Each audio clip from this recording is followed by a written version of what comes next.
김지의 돌직구쇼에 오신 여러분 반갑습니다. 김지입니다. 전 오늘도 저희 돌직구쇼 오픈 스튜디오 앞에 나와 있습니다. 비가 부슬부슬 내립니다. 아침 기온도 많이 떨어졌습니다. 그래도 이 비가 반가운 이유는 빗방울에 좀 미세먼지가 싹 씻겨갔으면 좋겠기 때문입니다. 송영길 전 민주당 대표는 본인의 혐의를 부인하면서 아직 해외에 체류 중입니다. 이재명 대표는 조기 귀국을 요청했다고 밝혔는데 여전히 송 전 대표는 억울하다는 입장입니다. 하지만 그의 입장과 무관하게 송 전 대표도 연루된 것 아니냐라는 정황이 녹취록에 새로 등장하고 있습니다. 잠시 후에 그 내용 공개하겠습니다. 전 비가 오나 눈이 오나 매일 아침 이곳에서 여러분을 기다리겠습니다. 김지의 돌직구쇼 지금 라이브로 시작합니다. 잠깐만요.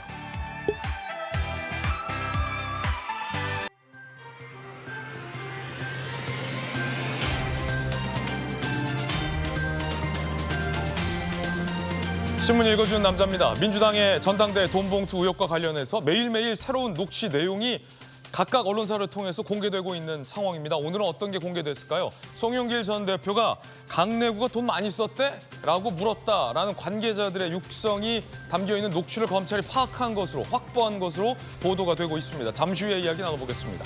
오늘 조간신문 4가지 키워드 준비되어 있습니다. 먼저 첫 번째 키워드부터 공개하겠습니다. 5일. 동아일보가 오늘 6면에 쓰고 있는 기사입니다. 5일. 과연 어떤 기사일까요? 함께 보시죠. 검찰 기획수사를 하던 야당, 돌연 태세 전환, 돈봉투 녹취록이 잇따르자 증거가 나오자 공식 사과를 했습니다. 전당대 돈봉투 의혹 5일 만에 사과, 민주당 내부에서도 뒤늦은 사과다라는 비판이 나오고 있는 대목입니다. 야당의 셀프 면책 의식해서 자체 조사를 보류했습니다. 결국 야당은 아무것도 안 하겠다라는 평가가 나오고 있는 상황입니다. 비명계에서는 아니 성역 없이 조사해라 라고 반발이 나오고 있는 대목입니다. 송영길 전 대표는 하지만 이재명 대표의 사과와 무관하게 나는 여전히 모르는 일이다 라는 입장을 밝히고 있습니다. 이를 지켜보는 여당은 피해자 코스프레라고 비판했습니다. 이어서 두 번째 키워드입니다. 두 번째 키워드는 사흘. 한국일보가 오늘 1면에 쓰고 있는 기사입니다. 함께 보시죠.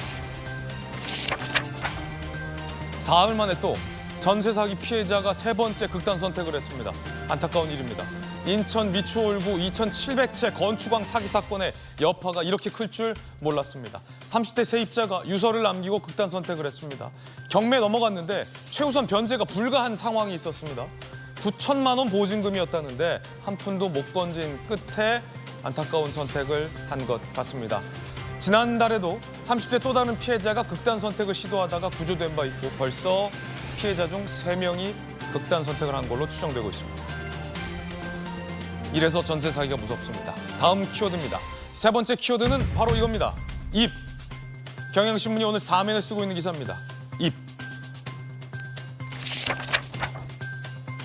정광훈 대놓고 공천권 폐지. 결별한다면서요. 왜 이렇게 질척대는지 모르겠습니다. 김기현 대표는 뒤늦게 그 입 다물라라고 정광훈 목사에게 경고했습니다.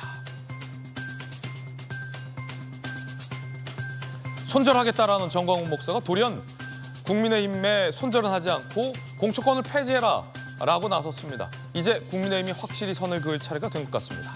이어서 다음 키워드입니다. 네 번째 키워드 보겠습니다. 3회 조선일보 8면 기사입니다. 함께 보시죠. 마약 음료 한 병에 담겨있는 마약 성분의 양이 자그마치 필로폰 3회치의 분량이 들어있었다는 겁니다. 이걸 중고생들에게 먹인 겁니까?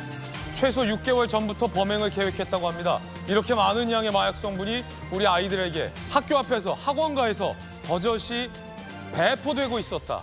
이제 정말로 한동훈 장관이 밝혔던 것처럼 아이들 학교 보낼 때 아침에 얘들아 마약 조심해라 라고 부모들이 당부해야 하는 시대가 된 것 같습니다.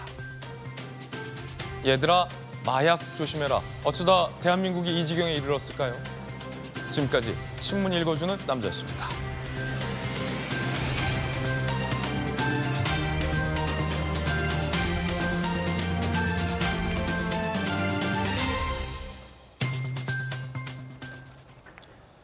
비 내리는 오늘 아침 함께하신 분들 소개해드리겠습니다. 언론인 출신, 기자 출신의 한신대 김수경 교수, 바르다 박 선생, 국민의힘의 박정아 의원 나오셨습니다. 민주당의 돌직구 1선발 전재수 의원, 검사 출신의 김광삼 변호사님 나오셨습니다. 어서 오세요. 매일매일 증거, 녹취 파일 내용이 공개되고 있습니다. 송영길 전 대표는 여전히 나와는 상관없는 일이라고 부인하고 있습니다만 이번에 공개된, 또 새롭게 공개된 녹취 내용을 들어보면 고개를 갸웃하게 합니다. 첫 번째 이야기, 주제부터 공개하겠습니다. 구체화된 증거, 핵심들의 시인. 몰랐다는 송영길 전 대표. 몰랐다는 송영길 전 대표. 하지만 새롭게 이번에 공개된 녹취 파일의 내용은 과연 어떤 내용일까요? 함께 보시죠. 검찰이 확보한 걸로 전해지고 있는 또 다른 녹취 파일. 2021년 4월 말 이정근 전 사무부총장과 강내구 감사협회 장관의 통화입니다. 이정근 부총장이 얘기합니다. 송영길 당대표 후보가 레구가 돈 많이 썼나라고 나에게 묻더라 라고 말했다는 겁니다. 송영길 당대표 후보가 레구가 돈 많이 썼냐라고 나한테 묻더라 라고 얘기하는 대화가 녹취된 걸로 전해지고 있습니다. 이정근 사무부총장은 결정적으로 검찰에서 이 녹음 파일 내용이 맞다, 돈봉투 조성이 맞다라고 시인한 걸로 많이 보도가 되고 있습니다. 2021년 4월 28일 송영길 캠프 사무실, 이정근 전 부총장이 윤관석 의원에게 3천만 원을 추가 전달한 정황이 담긴 녹음 파일도 검찰은 확보한 걸로 전해지고 있습니다. 김수경 교수님, 기자 출신이시잖아요. 이게 송영길 전 대표는 몰랐다, 더 나아가 당사자들은 돈 봉투를 뿌린 일도 없다라고 하지만 너무나도 지금 녹취가 구체적이고 지금 공개된 이 녹취를 보면요. 어떻게 보십니까? 송 대표가 레구 돈 많이 썼냐라고 묻더라. 이 말인즉슨 어떤 상황일까요? 강내구 협회장에게 너 돈 많이 썼어. 대표도 다 알고 있어. 라는 일종의 격려 내지는 공치사 내지는 송 대표의 걱정 뭐 이런 걸로 읽힌다는 분석이 있던데 언론인 출신께서 보시기엔 어때요? 그러니까 지금 이거를 송영길 전 대표는 이제 모르는 일이라고 했잖아요. 그러니까 자기하고는 관계가 없다. 다만 이제 도의적 책임은 느낀다라고 하면서 분명하게 선을 그었죠. 우리 뭐 채널A 파리 특파원이 직접 만나서 이제 들은 이야기에 송영길 전 대표가 자기와는 무관하다는 식으로 얘기를 했는데 이렇게 구체적으로 정황이 담긴 녹취록이 나오기 때문에 모르쇠로 일관하기는 좀 어려울 것 같고요. 네. 한 가지 유일하게 빠져나갈 수 있는 방법은 그때 그 녹취록의 돈이라는 거는 이거랑 상관없는 다른 돈을 의미하는 거다라고밖에는 얘기할 수 없을 거예요. 그만큼 지금 정황이 너무 분명해서 아마 빠져나가기는 어려울 텐데 어쩌면 이정근 사무부총장은 그 송영길 전 대표의 최근에 그 반응에 좀 서운함을 느꼈을 수도 있을 것 같아요. 어쨌든 송영길 대표의 그 당선을 위해서 이렇게 이제 손을 더럽혀가면서까지 일을 했는데 개인적인 일탈이라고 말을 해버리니까 더더욱 검찰에 좀 수사 협조하지 않을까라는 생각도 들고요. 보통 이제 법조인 뭐 친구들에게 좀 물어봤더니 이렇게 자기가 죄가 없다고 주장하던 사람들도 1심에서 굉장히 큰 형량을 받으면 그 뒤로는 술술 불게 되어 있는 경우가 많다고 하더라고요. 근데 지금 이정근 사무부총장이 이 건과 직접적인 관계는 없지만 어쨌든 다른 건으로 사업가 박 씨에게 10억 정도의 돈을 받은 혐의로 1심에서 4년 6개월의 징역형 아주 중형을 받았잖아요. 그렇다 보니까 아마 더 이번 수사에도 좀 정신을 차리고 나만 이렇게 당할 수 없다라는 식의 이 녹취 파일에 대해서는 어떻게 보십니까? 송영길 대표가 강내구가 돈 많이 썼냐고 묻더라. 그 돈은 그 돈이겠죠. 강내구 감사협회장이 돈을 조달한 걸로 지금 알려져 있지 않습니까? 그러니까 이렇게 저렇게 돈을 조달했겠죠. 사업가나 여러 가지 주변 사람들로부터. 그러니까 그래서 돈 많이 썼겠다라는 뭐 걱정일 수도 있고 내가 알고 있다라는 얘기일 수도 있고. 그러니까 송영길 전 대표의 입장에서는 내가 어떻게든 당신들이 고생한 걸 알고 있어라고 해야 밑에 사람들이 열심히 더 일을 하지 않겠습니까? 그렇기 때문에 이정근 사무부총장도 강내구 감사협회장 고생했지 다 송영길 전 대표도 알고 있어. 이제 이런 이야기를 전달하기 위해서 아마도 통화에서 그런 일부러 이런 말들을 하지 않았을까 싶습니다. 그렇군요. 김수영 교수께서 보시기에는 이건 송 전 대표가 당시 돈봉투 살포 정황에 대해서 잘 알고 있다는 반증이다. 라는 의견을 주셨는데 박정아 의원님 어떻게 보십니까? 지금 강내구 전 감사가 얘기하는 걸로만 치고 그다음에 녹취록이 사실이라는 걸 전제로 한다면 저는 송 대표가 다 내용을 알고 있다고 밖에 볼 수 없는 것 같아요. 그러니까 강래구란 사람이 경선에 깊이 개입해 있었고 특히나 이 자금 조달과 자금을 살포하는 과정에 있었고 그다음에 이 건에 대해서 송영길 전 대표가 레구가 많이 썼냐라고 얘기할 정도로까지라면 저는 대강의 윤곽을 송영길 전 대표가 다 알고 있었다고 봐요. 어제 뭐 저희가 파리로부터 해서 특파원들 통화 내용 보도가 되는 걸 봤습니다마는 여전히 송영길 대표는 조속히 귀국해서 수사를 받을 생각이 없는 것 같은데요. 저는 지금이라도 민주당이 뭐 제대로 되려면 그리고 이렇게 아주 냄새가 고약한 돈과 관련한 정치 행태가 없어지려면 빨리 와서 수사에 협조하고 있는 사실을 좀 얘기해 주는 게 맞다고 봅니다. 그걸 가지고 민주당이 필요한 후속 조치를 하는 게 옳지 않을까라는 생각입니다. 이게 박정호 의원님, 요 대목이 상당히 의미심장한 이유 중 하나는 예를 들어서 선거를 뛰는 당대표 후보 입장에서는 워낙 뭐 캠프에 일이 많으니까 몰랐다라고 할 수도 있는 상황이잖아요. 그런데 돈을 마련한 인물, 여기저기서 돈을 조달해서 돈을 마련한 인물의 공이 어찌 보면 불법이지만 제일 클 텐데 레구가 돈 많이 썼니? 라는 이 후보의 따뜻한 말 한마디. 정확하게 누가 돈을 마련했고 누가 애썼다. 그걸 딱 찝잖아요. 그냥 제가 뭐 소설같이 이렇게 추정을 해보면 과거 정치 행태에 그런 게 많이 있었어요. 그러니까 지금 말씀하신 것처럼 사실은 무슨 사람을 모아오는 거, 조직을 만드는 거 이전에 이 자금이라는 걸 조달하는 게 제일 큰 부분이잖아요. 근데 여기서 제가 볼 때 송영길 전 대표가 아주 친근한 표현으로 레구가 돈 많이 썼니? 라고 물어볼 정도면 강래구 감사가 송영길 대표에게 직접적으로 제가 이번 경선에 참 많이 노력하고 있는 거 대표님 아시죠? 그러니까 나 이만큼 많이 조달했어요. 라고 했거나 아니면 그 송영길 대표 측근의 주변에 누가 이번에 강래구 감사가 엄청나게 자금 조달하고 하는데 노력을 했습니다. 그러니까 꼭 한번 치하를 해주세요.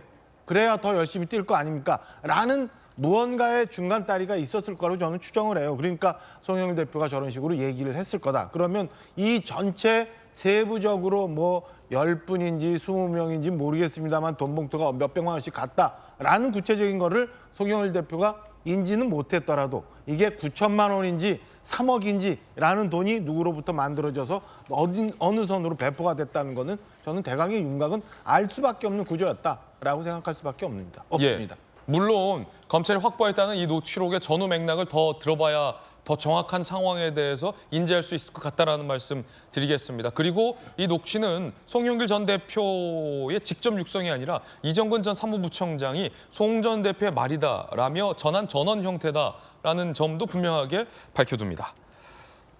돈을 만들었다라는 의혹을 받고 있는 강래구 감사협회장도 검찰 조사에서 돈 봉투에 대해서 일부 인정했다라는 보도도 나옵니다. 함께 보시죠.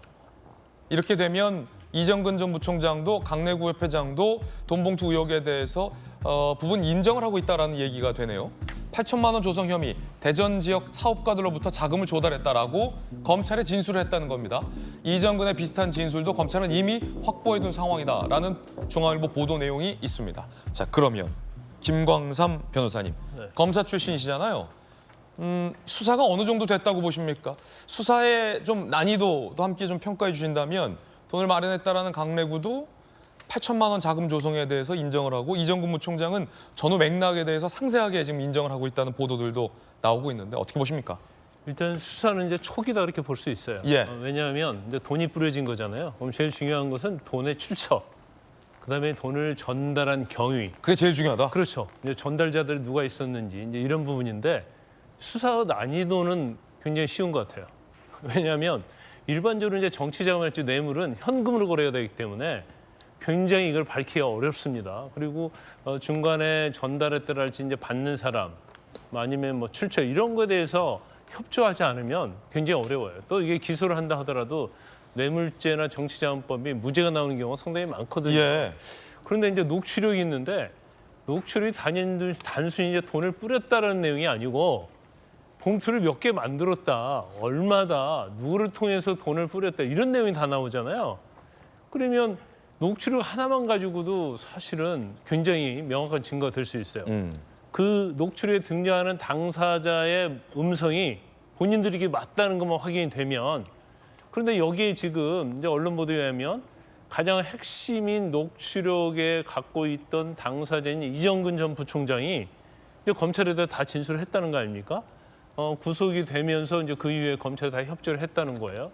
그다음에 또 자금을 마련한 이제 강래구 감사위원이 또 일부 다 인정했다는 거고, 그다음에 중간에 이제 전달한 강모 전 구의원이 있거든요. 거기도 이 얘기를 하고 있는 거예요. 그래서 수사는 뭐 굉장히 속도감 있게 잘 가고 있는데, 예. 우리가 아까 말씀을 계속 얘기했던 것처럼 결국 송영길 전 대표에 대한 증거가 있느냐, 이제 그 부분 아니겠어요? 근데 이렇게 돈을 전달한 이유가 송영길 전 대표를 대표 만들기 위해서 한 거잖아요. 그 결국 목적 달성했고, 아까 레고가 돈 많이 썼느냐, 이 말은 레고가 나의 당대표 선거를 위해서 정말 고생 많이 하고 있구나. 내가 대표가 되면 뭔가 신경 좀 많이 써줘야지, 이런 뉘앙스가 돼요. 근데 이런 녹취록만 있는 게 아니고 이성만 의원이 돈을 전달하는 데 있어서 내가 전달하겠다고 하니까 이정근 전 부총장이 오빠 나한테 줘, 이런 얘기 한단 말이야. 그러니까 이성만 의원이 야, 이미 송영길 대표한테 얘기했는데, 이런 취지의 얘기가 있고, 그다음에 또 하나는 그런 어떤 돈에 관련해서는 송 대표에게만 얘기하라, 다른 사람한테 얘기하지 마라, 이런 얘기가 나와요. 그러면 송 대표가 보고하거나 지시했거나 이런 걸 했다는 것이 너무 명백히 드러나거든요. 그래서 결과적으로 이 사건에 있어서 가장 정점에 있는 이제 송 대표에 대한 어떤 증거가 있느냐, 이제 송 대표에 대한 사법 처리가 어떻게 되느냐, 예. 그걸로 좀 모아지는 것 같아요. 그렇군요. 지금까지 공개됐던 주요한 녹취록의 주요 내용들, 과연 어떤 상황인지 들어보겠습니다. 일단 저기서 박도하고 다 얘기를 했어. 그냥 내가 받아서 내가 좀 줄 거야. 아니 그렇게 하지 마. 왜? 오빠가 그렇게 받아서 한다는데? 나한테 줘. 내가 그냥 송이 있을 때 바로 같이 얘기했는데. 오빠 똑같이 그렇지. 어제 그만큼. 그래서 내가 거기 5명이 빠졌더라고. 오늘 안 나와갖고. 그래서 오늘 빨리 그래야지 내가 여기 회관 돌아다니면서 만나서 처리하거든. 그래, 해결할게요. 예. 아니 모자라면 오빠 채워야지 무조건. 그래서 하는 내가 김에 다 해야지. 우리 주요 녹취 들으셨습니다. 전재수 의원님, 이게 조금 뭐랄까 거슬린다고나 할까요? 호칭이 오빠, 이성만 의원, 윤관석 의원 다 오빠라고 하네요. 거슬리죠. 예. 제가 듣기도 좀 불편한 것 같습니다. 근데 이게 뭐 삼자가 들으니까 이제 거슬리기도 하고 불편한데, 또 본인들 입장에서는 뭐 어떤 인연이고 또 얼마나 오랫동안 이제 사귀었는지 그거는 이제 잘 모릅니다만, 뭐 본인들 입장에서는 편하게 뭐 그럴 수는 있겠죠. 그런데 듣는 입장에서 그렇게 편하게 들리지는 않는 것만은 이제 분명한 것 같고, 지금 이제 언론의 관심이 송영길 전 대표가 알고 있었냐 몰랐었냐 이쪽으로 이제 모아지고 있는데, 예. 지금 현재까지 공개된 것에 대해서 우리가 그걸 알아서 해야지 왜 몰랐냐 이렇게 막 몰아가기도 그렇고, 그걸 어떻게 하느냐 알 수가 없지 이렇게 또 몰아갈 수도 없는 뭐 그런 이제 현재 상황인 것 같고요. 어떻든 이거는 당의 공식 기구, 당의 공식 조직 또는 당에서 일어난 것이 아니고 전당대회 과정의 특정 캠프, 송영길 캠프에서 이루어진 일입니다. 그렇기 때문에 이 송영길 캠프에서 이루어진 일이 당의 어떤 생채기를 낸다든지 당의 이미지를 망가뜨린다든지 이러지는 저는 않을 거라고 봅니다. 그러려면 송영길 대표라든지 또는 그 캠프에서 함께 일을 도모했던 분들이 오늘 한 이야기가 내일 뒤집힌다든지 어떤 증거에 의해서 어떤 언론 보도를 통해서 이런 일은 있으면 안 된다. 그렇게 이제 생각을 하고 검찰 수사가 빠르게 진행이 되고 있습니다. 20군데 넘는 곳에 압수수색을 했기 때문에 빨리 철저하게 수사가 이루어져 가지고 잘못된 부분에 대해서는 책임을 묻는 것이 필요하다. 이렇게 생각을 합니다. 예, 민주당의 당대표를 뽑는 전당대회 때 돈 봉투가 뿌려졌다라는 의혹 일파만파 커지고 있습니다. 10에서 20명 검찰은 이 돈을 받은 것으로 의심되는 의원들을 특정한 상황이다라는 보도도 전해지고 있습니다. 일각에서는 송영길 개파가 아닌 다른 개파 의원들에게도 이 돈 봉투가 전해졌다라는 의혹 보도도 나오고 있는 상황입니다. 과연 돈을 받은 사람들이 누구인지 검찰이 이들에 대한 소환 조사를 할 것인지 언제쯤 할 것인지 과연 이들은 누구인지에 대해서도 계속 좀 지켜봐야 할 것 같습니다. 송 전 대표의 보좌관도 길목마다 언급이 됩니다. 함께 보시죠. 이 대목인데 압수수색 영장에 박모 씨, 송영길 전 대표 보좌관이 7번 언급을 합니다. 녹취록에도 언급되죠. 박모 보좌관은 불법 자금 9,400만 원 중 최소 7천만 원에 관여돼 있다라는 검찰의 시각도 한 보도를 통해 나오고 있습니다. 저희들의 취재에 따르면 2021년 4월 강내구가 박모 보좌관에게 그리고 이정근에게 그리고 윤관석 의원에게 3천만 원이 전달되는 흐름 가운데 송 전 대표 보좌관이 있고요. 1천만 원이 전달되는 흐름 가운데서도 박모 보좌관이 지역상무실장 20여 명에게 전달한 건 아니냐라는 의혹이 제기되고 있는 대목입니다. 김 교수님, 보좌관과 의원의 관계 매우 끈끈한 관계라고 볼 수 있겠고 어찌 보면 운명 공동체적 관계라고 볼 수 있어요. 인기 드라마 보좌관이라는 드라마도 있었는데 그런데 송 대표의 보좌관이 길목길목에 등장하고 돈이 전달되는 길목에 등장한다. 어떻게 보십니까? 그러니까 보좌관이라는 건 어쨌든 본인이 보좌하는 국회의원이나 정치인이 성공하면 그게 또 본인의 성공이기도 하잖아요. 연결되죠. 그렇기 때문에 이제 어쨌든 송영길 대표가 이제 대표가 되게끔 굉장히 애를 쓴 것으로 보이고 송영길 전 대표가 이 전당대회 과정에서 모든 과정에 다 존재할 수는 없거든요. 그렇기 네. 때문에 송영길 전 대표를 대표하는 아바타처럼 모든 곳에 있을 수 없기 때문에 그 보좌관이 그 자리에서 마치 송영길이라는 정치인의 역할을 대신하는 거죠. 그렇다 보니까 돈의 흐름 같은 거에 대해서도 보좌관이 다 알고 있는 거예요. 그래야 누가 고생을 했고 누가 애를 썼는지를 다 송영길 대표가 알 수가 있잖아요. 그래서 저는 이렇게 보좌관이 돈이 흐름이 전달되는 요소에 모두 있었다라는 거는 이게 어떻게 된 일인지를 직접 송영길이라는 정치인이 들여다볼 수는 없으니 그 자리에서 모든 것에 관여하고 이 내용들을 아마도 송영길 전 대표에게 보고를 했다 보니까 통화에서 그렇게 레구가 돈 많이 썼더냐 이런 말을 할 수가 있었겠죠. 그 몰랐고 보좌관이 아무런 보고를 하지 않았고 그냥 독단적으로 개인적 일탈로 할 리도 없지만 그랬다면 어떻게 송 전 대표가 통화에서 누가 돈 많이 썼는지를 콕 집어서 얘기했겠습니까? 그래서 저는 일종의 아바타 같은 역할을 하지 않았을까 싶습니다. 예. 어떻게 보십니까? 박정호 의원님. 박정호 의원님께서는 아직 0.5선이시라 그렇죠. 이 보좌관에 대해서 그렇게 다른 의원만큼 길게 호흡 맞추시진 않으셨을 텐데. 그래도 보좌관이면은 모든 걸 다 상의할 수 있는 정치적 동지고 운명 공동체가 맞지요. 송 대표 같은 경우는 또 의원 생활이 길잖아요. 오래 생활했고 그다음에 인천시장도 경험을 했고 그래 오면서 정치적으로 활동한 기간이 길기 때문에 저 박모 보좌관이 어떤 분인지는 잘 모르겠지만은 저는 송영길 대표가 대표 경선을 치르면서 상당히 많은 부분을 다 상의했던 거의 가족과 같은 관계 아니었나라는 생각이고요. 그러다 보니까 지금 문제가 되고 있는 그 강내구 감사를 통한 9천만 원 중에서 7천만 원 부분에 대해서는 대부분 다 이 박모 보좌관을 통했다라는 검찰 그 압수수색 영장에 내용이 있는 거잖아요. 그래서 저는 그 박모 보좌관이 송영길 대표 바로 직전에 키맨이 될 거고 대부분의 자금 운영과 관련한 이번 전당대회에서 자금 운영과 관련한 내용을 다 알고 있으리라라고 보여져요. 그래서 저 박모 보좌관에 대한 수사, 송영길 대표에 대한 수사도 조속히 이루어져야 전체 윤곽이 나올 것 같습니다. 송영길 당대표가 레구가 돈 많이 썼냐고 묻더라라는 이정근 전 부총장의 녹취가 담겨 있다는 이 보도 여러분들은 어떻게 생각하십니까? 그런가 하면 핵심 의혹의 당사자들은 정치 탄압이다라고 주장을 하고 있습니다. 그래서 이 수사가 어떻게 시작됐는지 그 수사의 시작을 살펴보는 일이 매우 중요해진 것 같습니다. 함께 보시죠. 제보자 A씨가 이정근 금품수수 의혹을 언론에 제보했습니다. 검찰이 지난해 8월에 이정근 전 부총장에 대한 수사에 착수를 했어요. 이 수사는 제보가 단초였다는 거죠. 그 과정에서 이정근 녹음 파일이 3만여 개 확보가 됐고 2016년부터 7년간 통화한 내용입니다.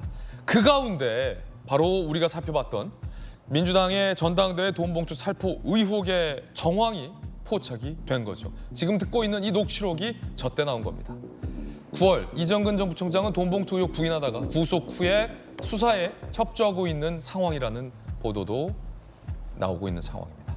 그렇다면 야당을 기획한 기획수사 내지 야당의 정치 탄압이라는 주장은 설득력을 다소 잃어가고 있는 게 아닌가라는 생각도 듭니다. 그 가운데 여당에서는 이게 송영길 당대표를 이재명 현 대표가 당시부터 뒤에서 지원한 거 아니냐, 이심 송심 의혹을 주장했습니다. 들어보시죠. 이심 송심 민주당 송영길 전 대표와 이재명 대표는 밀월 관계가 아니냐는 의심이 오랜 기간 있었습니다. 전당대회에 이어 같은 해 민주당 대선 후보를 선출하는 전당대회에서 사법 리스크가 실존하는 이재명 후보가 선출되면서 증명되었습니다. 2021년 5월의 송영길이 없었다면 지금의 이재명도 없었기에 이재명 대표는 전당대회에 대해 그토록 침묵하는 것입니까? 박정원 의원님, 네. 지금 여당에서 제기하는 이심 송심 의혹은 어떤 겁니까? 다 아시는 것처럼 과거를 좀 기억을 더듬어 보면은 이 문제가 되고 있는 전당대회 당시에 여러 후보들이 민주당에서 대표 후보로 나왔어요. 인천에 홍영표 의원도 나왔던 걸로 저는 기억하고 있고, 그다음에 송영길 대표가 당선이 됐고 우원식 의원도 있었던 것 같은데, 그때 당시만 해도 사실은 홍영표 의원이 소위 말하는 친문 계열, 전통 민주당 계열이라 굉장히 표를 많이 얻을 거다라고 예상을 했죠. 그리고 송영길 대표는 사실은 그때 당시만 해도 비주류였고, 그래서 결과가 이렇게 나올 거라고 예상 못한 결과가 사실은 나왔습니다. 그래서 당시 아마 0.53% 차이인가요? 그래서 아주 박빙의 결과로 송영길 대표가 이제 당대표에 당선이 됩니다. 그 당시에 지금의 이재명 대표는 경기도지사를 하고 있었고, 그래서 이재명 대표가 당내에서 굉장히 많이 이제 대통령 후보감으로 당원들한테 지지를 받고 있는 차라 이재명 당시 도지사가 대권 후보로 가기 위해서는 당권과 뭔가 연결되는 고리가 있어야 되는 거고, 0.59%포인트 차이. 0.553이 59%. 예, 59. 네. 그래서 그 당시에 이재명 당시 지사가 송영길 후보를 지지했던 것 아닌가. 예. 그래서 당내에 영향력을 행사하기 위한 교두보를 만들려고 했던 것 아닌가라는 얘기들이 많이 있었거든요. 그래서 이재명 지사 측에서 뒤에서 송영길 후보를 많이 지원했다. 그래서 당대표는 송영길 대표가 당대표가 되고 나면 이재명 당시 지사를 대통령 후보로 추대하는데 많은 노력을 할 거다라는 예측들을 많이 했어요. 이걸 가지고 그때 당시 그래서 이심 송심이라는 얘기가 나오기 시작했죠. 그래서 지금부터는 사실은 이제 송영길 대표가 만약에 전당대회에 저렇게 됐다면 지금 10명인지 20명인지 얘기 나옵니다만 이 안에 과연 그러면 친명계 의원들이 있었느냐 없었느냐 이런 대목도 언젠 수사의 관심 대목으로 들어가고 있는 상황입니다. 송 캠프에서 뿌린 것으로 의심되는 돈봉투를 친명계, 그렇죠. 이재명 의원 쪽이 받았냐? 그러면 이게 만약에 받았다면 또 이 이심송심이라는 중요한 단초에 무슨 고리가 풀리는 상황이 나올 수도 있는 거죠. 소위 친이계 의원이 받은 것 아니냐라는 의혹이죠. 그렇죠. 송영길 의원이 본인의 지역구를 이재명 대표에게 사실상 양보해주면서 대통령 후보에 떨어졌던 이재명 대표가 국회의원으로 입성하게 되는 기회도 송영길 대표가 제공을 했죠. 여당에선 이런 연결고리를 공세하고 있는 상황입니다. 만약에 친이계 의원이 돈봉투를 받은 걸로 의혹이 나온다면 그때는 또 의혹이 더 커질 것 같기도 한데 어떻게 보십니까? 그러니까 당내에서 친명계라고 이야기할 정도로 이재명 대표가 당의 뿌리가 그렇게 깊지는 않습니다. 네. 그러니까 오랫동안 이게 당의 뿌리를 가지고서 어떤 계파를 형성할 정도가 되려면 역사가 좀 있어야 되는데, 그렇기 때문에 언론에서 친명계 의원이다 이렇게 이야기를 하는데 그렇게 많은 숫자는 아닙니다. 그렇다는 말씀을 드리고, 국민의힘에서는 충분히 저렇게 할 수도 있다고 생각을 합니다. 정치하는 집단이고 그렇기 때문에. 그리고 최근에 국민의힘이 여러모로 어렵지 않습니까? 대통령 지지율도 상당히 좀 어렵고 또 국민의힘도 여러 이제 논란에 휩싸여져 있다 보니까 이제 기회가 온 것이죠. 민주당에 이런 일이 생기니까. 그렇기 때문에 정치적으로 충분히 얼마든지 공세를 할 수 있다고 생각을 합니다. 그런데 저 시기에 2021년도 저도 분명히 기억을 하지만 당대표 후보로 송영길, 홍영표, 우원식 이 세 분이 나왔던 것 같은데 그때 당시에 이재명 경기도지사는 이 세 명의 후보하고 어떻게든 좀 인연을 만들려고 좀 이제 세 명에게 다 그렇게 했던 그런 이제 기억이 있거든요. 그렇기 때문에 국민의힘 입장에서야 송영길 대표와 이재명 대표 사이에 뭔가 좀 뭐 특별한 관계가 있기를 원하겠지만 2021년 당대표 선거 과정에서는 등거리 말하자면 이제 가깝지도 멀지도 않는 그 관계를 출마했던 모든 후보들과 함께 그 정도 거리를 다 유지를 하고 있었다. 제 기억으로 더듬어 보면 그렇다는 말씀을 드리겠습니다. 예. 자, 과연 이심송심 의혹, 여당이 제기한 의혹에 대해서는 과연 어떤 또 다른 정황들이 나올지도 계속해서 지켜봐야 할 것 같습니다. 당분간은요. 자, 이번엔 저희가 준비한 두 번째 이야기로 이어집니다. 이재명 대표가 사과를 했습니다. 송 대표 빨리 귀국하라고 요청했다고도 밝혔습니다. 하지만 해외에 있는 송 전 대표 입장은 이 대표와 조금 다른 것 같습니다. 그 이야기 지금 시작하죠. 이재명, 대국민 사과, 송영길, 나는 모르는 일. 일단 이 대표의 사과 보시죠.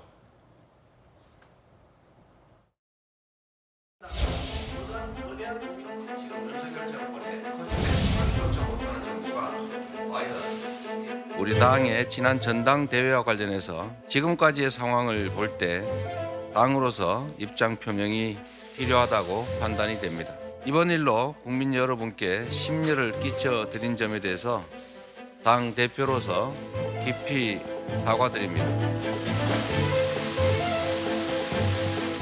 당은 정확한 사실규명과 빠른 사태 수습을 위해서 노력하겠습니다. 송영길 전 대표의 조기 귀국을 요청했다는 말씀도 드립니다.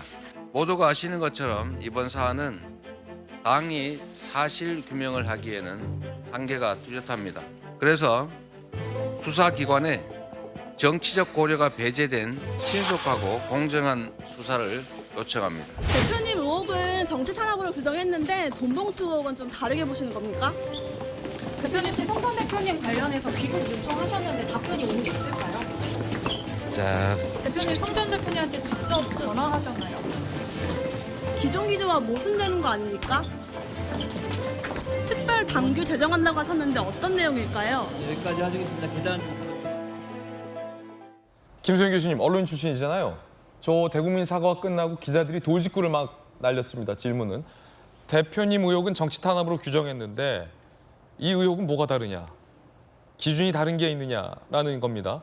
그 말의 질문인 즉슨 지금 민주당이 자체 조사를 사실상 안 하겠다라고 하면서 수사기관에게 수사를 의뢰했어요. 그런데 그 수사기관이라니 검찰이잖아요. 이재명 대표를 수사하는 검찰은 정치 탄압을 하는 집단인데 정치 탄압한 집단에게 수사를 맡긴 모양새.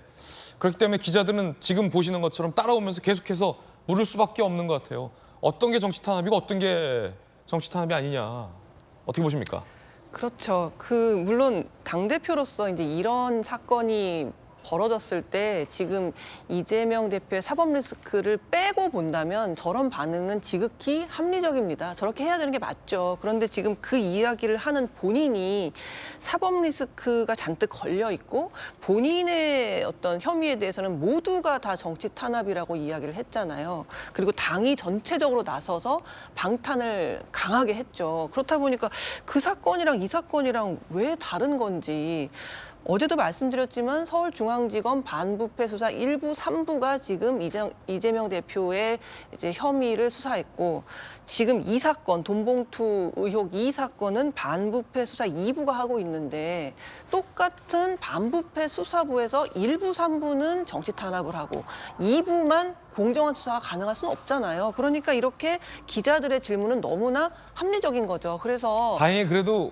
그 본부 1, 2, 3부는 다르군요. 부는 달라요. 다행히. 그래서 지금 일부 3부한테만 좀 폄하하는 것 같은 이상한 모양새인데 그렇다 보니까 이제 이재명 대표의 이러한 반응이 좀 수상하게 느껴지는 것이고 어쩌면 야당 탄압의 프레임은 나만 써야 돼.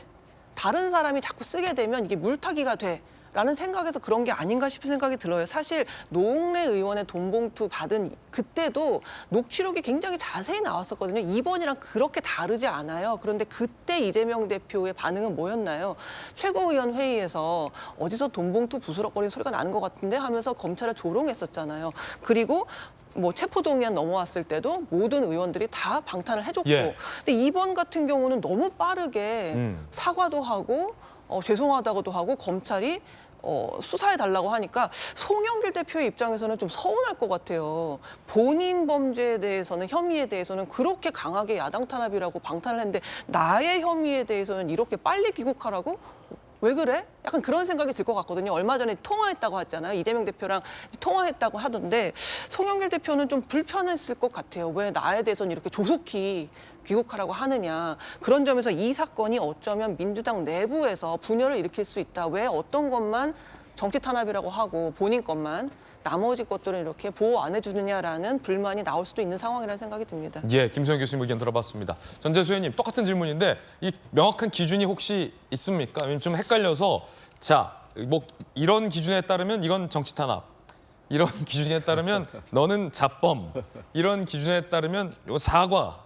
왜냐하면 지금 이재명 대표 의혹, 노웅래 의원 의혹, 국민의힘 하영재 의원 의혹, 그다음에 기동민, 이수진 민주당 의원 의혹 등에 대해서 민주당 지도부의 판단이 좀 다 달랐어요.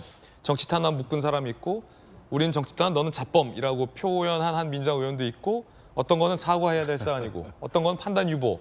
기준이 명확히 있습니까? 그러니까 뭐 기준이 있으면 얼마나 좋겠습니까? 없습니까, 기준? 그 기준대로. 근데 예. 중요한 건 민주당이 상당히 이제 가면 갈수록 좀 이게 난처한 상황으로 가고 있는 것은 사실이죠. 기준이 없어요. 왜 그러냐면 사실상 이제 검찰권을 집권 여당 윤석열 정부가 가지고 있는 거 아닙니까? 네. 그러다 보니까 검찰권의 행사를 통해 가지고 말하자면 민주당이 정말로 어떨 때는 이런 선택을 해야 되고 어떨 때는 저런 선택을 해야 되는데 그걸 지켜보는 사람들의 입장에서는 아니 기준이 뭐냐, 일관된 기준과 잣대가 뭐냐 이렇게 충분히 볼 수가 있습니다. 그렇기 때문에 민주당이 이게 스텝이 좀 꼬이고 때로는 힘들고 어려운 처지에 있는 것만은 분명합니다. 근데 이것은 칼자루를 검찰권을 말하자면 윤석열 정부가 쥐고 있기 때문에 상당히 이제 좀 스텝이 꼬이고 참 이게 뭐라고 설명하기 좀 어려울 정도로 이게 어떤 뭐 확실한 기준, 뭐 확실한 선 이게 있었으면 좋겠는데 그렇지 못한 현실도 분명히 있다라는 말씀을 드리고 이게 우리가 기준과 잣대 이야기하는데 지금 여야 사이에서도 마찬가지입니다.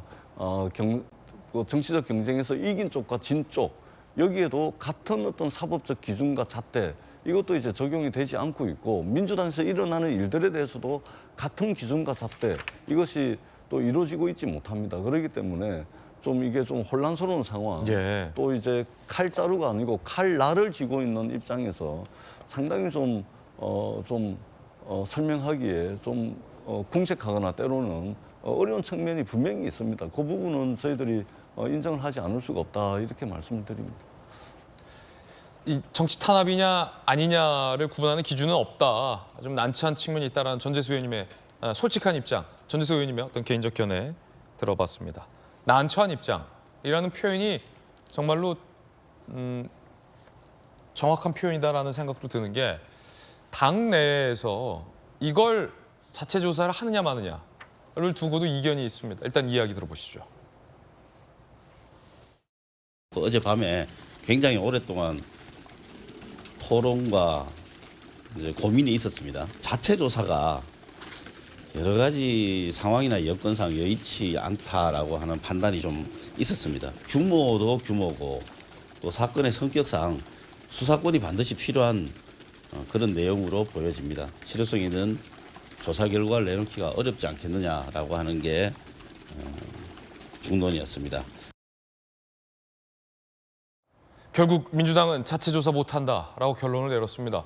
그런데 박정호 의원님, 청와대에도 계셨잖아요. 저도 오랫동안 정치부 출입 기자로 취재를 했는데 이 정도의 사안만 두고 보면 사실은 당이 자체 조사를 할 수 있을 사안이거든요. 송 대표 귀국해서 물어보고, 윤관석 의원 물어보고, 이성만 의원 물어보고, 박모보 장관 물어보고, 강내구 물어보고 다 민주당 소속이잖아요.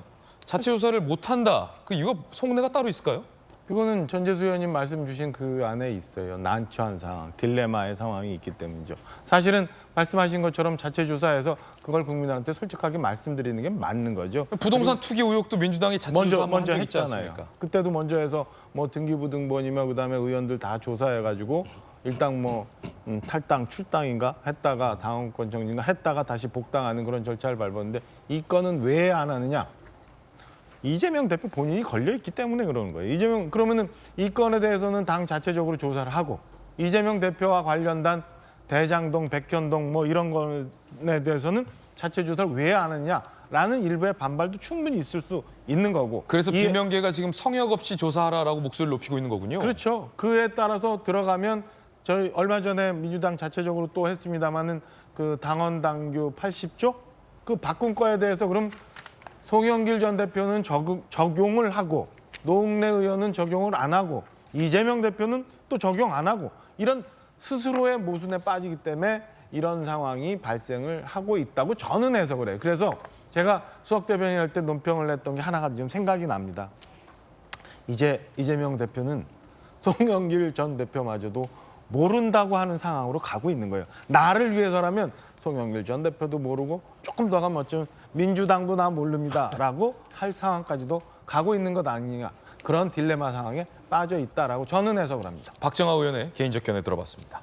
만약에 김광삼 변호사가 민주당의 진상조사위원장이라면 물론 이건 자체조사 안 한다고 했지만 왜냐하면 예전에 민주당의 어떤 공천관리 공관위에도 들어가셨었으니까 검사 출신이시니까 이거 자체조사 당이 할 수 있는 역량이 있는 사안입니까? 아니면 지금 뭐 이재명 대표나 뭐 권칠승 의원이 얘기하는 것처럼 당이 자체조사가 못할 사안입니까?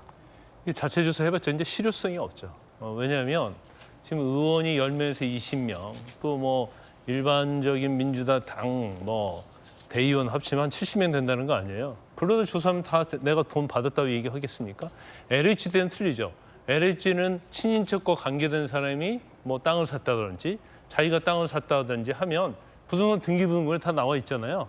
그럼 너 이거에 대해서 소명하라. 그럼 소명 가지고 판단하면 되는데 이건 그렇지 않는 사안이에요. 그래서 더군다나 이제 강제를 수사할 수 있는 권한도 없고 하기 때문에 진실을 규명한다고 해서 조사해봤자 나올 게 없다. 첫 번째는 실효성이 없다는 거고요.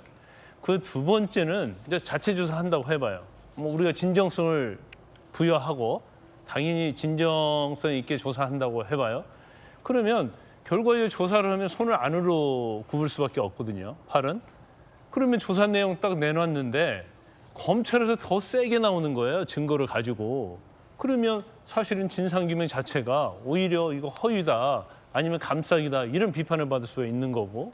세 번째는 아까 우리 박정원께서 정확히 말씀하셨는데 사실 노웅래 의원과 관련된 거 증거도 녹음 파일이거든요.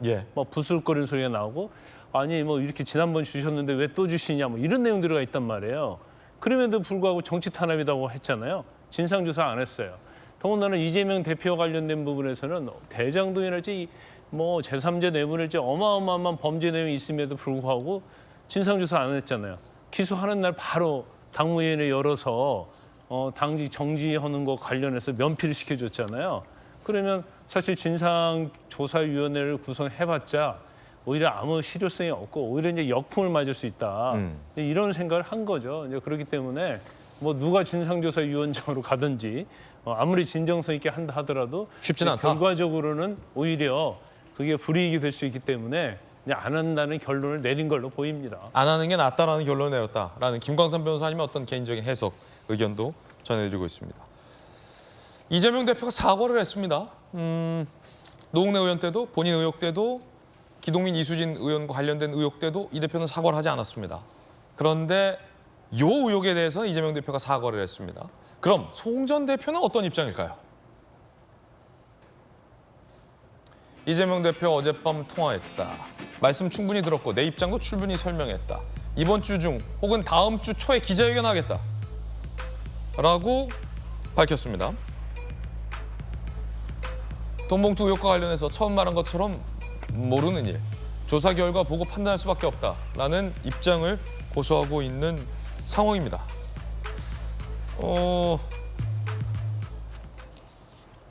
이재명 대표 입장과 송 전 대표 입장이 다르군요.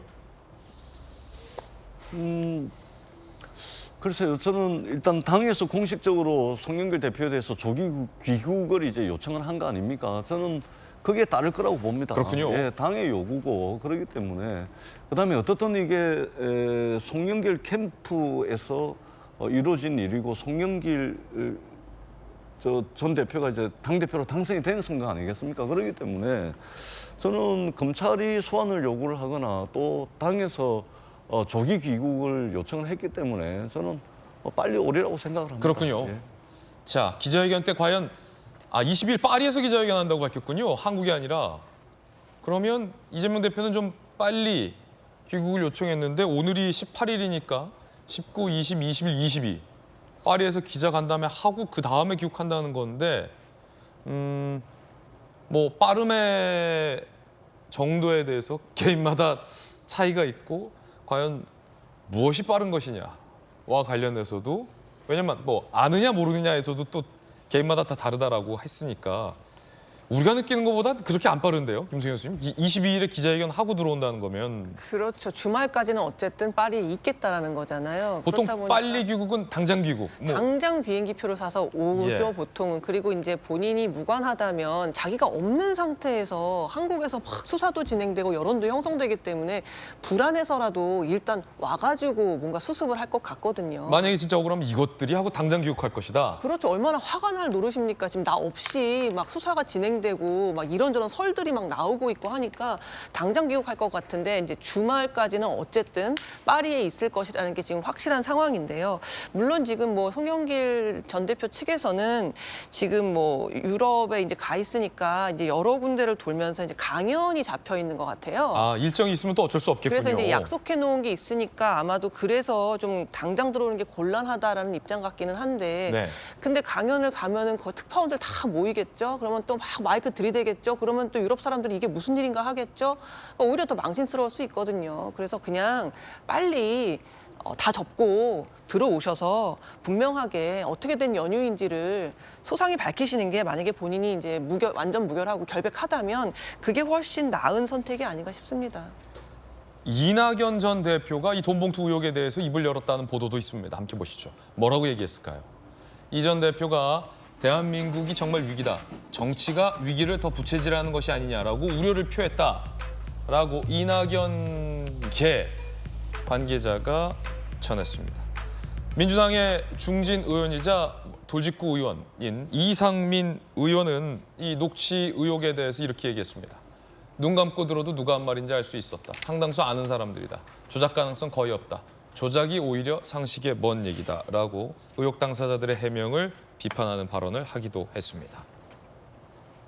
그러면 제3자 정의당은 이 의혹 어떻게 보고 있을까요? 정의당입니다.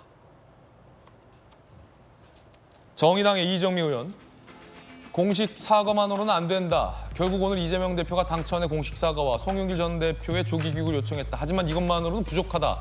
후진 비리에 대해 그 싹을 드러내고 일벌 100개 해야 한다라고 민주당과 이재명 대표를 정의당은 비판했습니다. 유승민 전 의원도 입장을 냈는데요. 유승민 전 의원 입장도 보겠습니다. 민주당 이재명 대표가 돈봉투 사건에 대해 사과했다. 이재명 대표가 사과한 건 증거 때문이다. 문제는 이재명 대표 본인이다. 이재명 대표는 돈봉투 사건에 대해 사과할 자격조차 없는 사람이다. 라고 주장을 했습니다. 박정하 의원님, 뭐 정의당의 유승민 전 대표 입장, 뭐 이상민 의원, 이낙연 전 대표 입장까지 지금 쭉 보셨는데 어떻습니까? 당연한 얘기들 한 거죠. 당연한 얘기. 지금 아까 저희가 말씀드렸지만 이재명 대표가 어제 사과한 우리 영상 봤잖아요. 거긴 두 가지 대목이 있잖아요. 모든 것을 검찰 수사에 넘기겠다. 검찰이 빨리 조속히 정치적 고려 없이 수사해달라 이런 얘기해요. 그러니까 이 건에 대해서는 그동안 본인이 상황이 있는 그 사건에 대해서는 전혀 다른 태도를 보이고 있는 거고 그다음에 본인과는 전혀 다르게 지금 송영길 대표 조기 귀국해서 빨리 수사 받아라라고 하는 거니까 모순된 얘기고 이 건에 대해서는 이재명 대표가 사과할 자격이 없다라고 얘기하는 정치인들의 얘기는 전 당연한 얘기일 수밖에 없다고 보고요. 송영길 대표가 이것처럼 22일 날 파리에서 입장을 밝힌다고 얘기하는데 조속히 귀국해서 수사에 협조해야 되는 게 맞다고 보는데 저는 이런 고민도 있을 것 같아요. 아까 말씀드렸지만 지금은 송영길 대표마저도 빨리 압박을 하면서 어쩌면 송영길 대표도 모른다고 할 상황으로 가지만 조금 있으면 민주당도 모른다고 얘기할 수도 있다고 제가 우스갯소리 하는 이유는 뭐냐면 자, 이정근 사무부총장 누가 임명했어요? 송영길 대표가 임명했어요.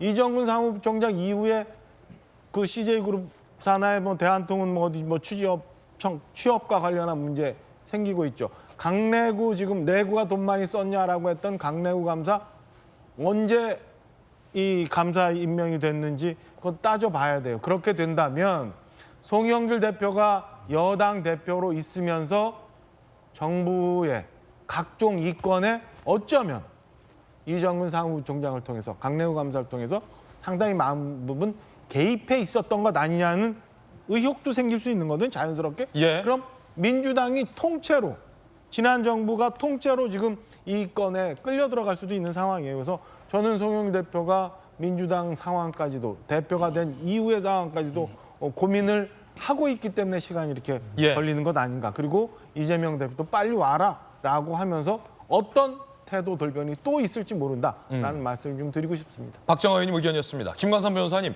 그럼 이제 검찰이 초기 수사 단계다라고 말씀하셨는데 궁금한 건 송영길 대표가 귀국하면 송영길 전 대표도 필요하다면 소환 조사가 있을 걸로 보입니까? 그리고 언론에는 아직 실명은 보도되고 있지 않습니다만 검찰이 거의 특정했다는 민주당의 10명에서 20명에 가까운 당시 현역 의원들도 소환 조사가 필요한 상황입니까? 어떻게 보십니까? 향후 검찰의 앞으로의 수사 단계를 짚어본다면. 그렇죠. 근데 이제 송영길 전 대표가 지금 들어와도 바로 조사하지 않아요. 예. 왜냐하면 제가 아까 말씀드린 것처럼 수사의 정점이라고 했잖아요.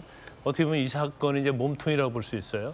그럼 이제 겨우 자금의 출처와 이걸 전달한 사람들 입장, 그 사람들 지금 조사하고 있잖아요. 그럼 지금 민주당과 관련된 사람들이 한 70명, 90명 얘기 나오고 있어요. 특히 이제 국회의원들 300만 원씩 받았던 국회의원들에 대해서 저는 조사를 해야겠죠. 그리고 중간에 송영길 전 대표의 캠프에 있던 상황실장, 또 지역본부장 이런 사람들 다 조사해야 하고 또 그 지역본부장으로부터 돈을 또 받은 사람도 있을 거예요. 그러면 사실 한 100명 가까이 조사를 할 수밖에 없는 상황이고. 100명이요? 그렇죠. 그중에 이제 부인하는 사람도 있고 그렇지 않은 사람도 있을 거 아니에요. 그래서 그 수사가 마무리가 되면 이제 그다음에 이제 송영길 전 대표를 조사를 하죠. 그래서 송영길 전 대표가 기자회견을 한다고 하는데 만에 하나 본인이 여기 스케줄이 많아서 원래대로 7월에 돌아간다고 하면 이건 정말 민주당은 정말 어려운 상황에 처하는 거예요. 그래서 아마 좀 빨리는 올 것이다. 그런데 본인이 정말로 부끄러움이 없다고 한다면 이제 범죄를 저지르지 않았고 공모하지 않았고 지시하지 않고 보고받지 않았다고 한다면 지금 바로 와서 조사를 받지 않는다 하더라도 빨리 들어오는 게 낫죠.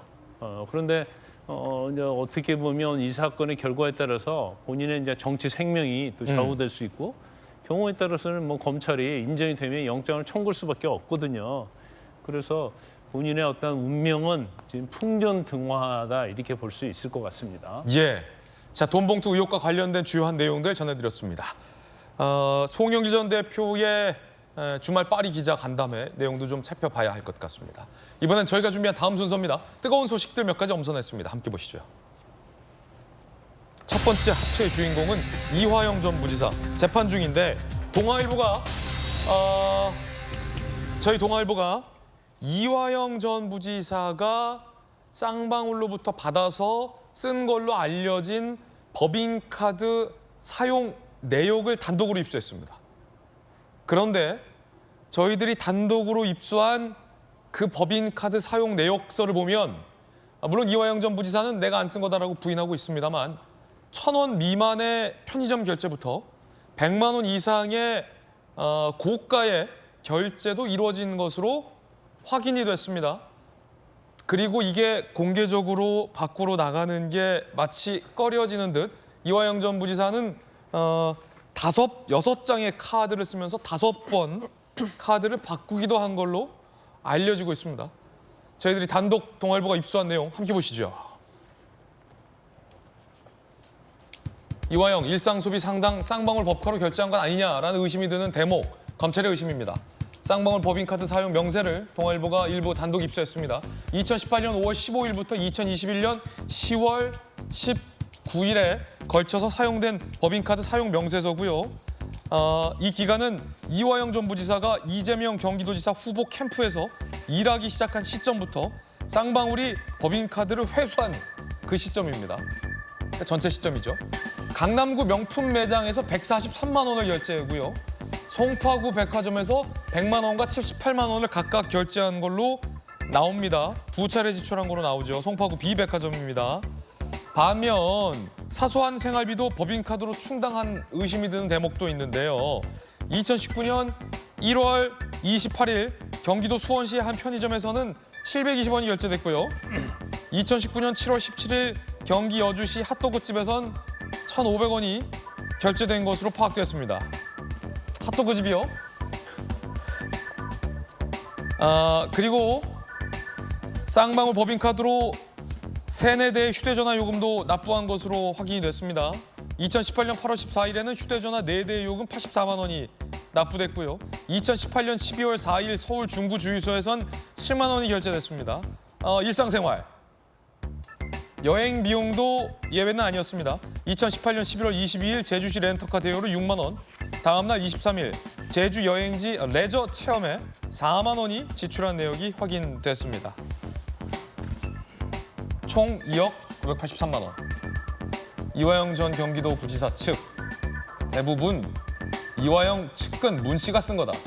쌍방울에서 카드 준다고 해서 거절하고 문 씨에게 주라고 했다라는 해명도 존재합니다.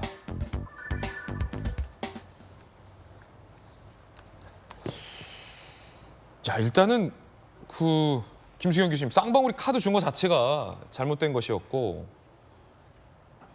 고가부터 1,500원짜리 핫도그, 700원짜리 편의점 사용처가 굉장히 다양하네요.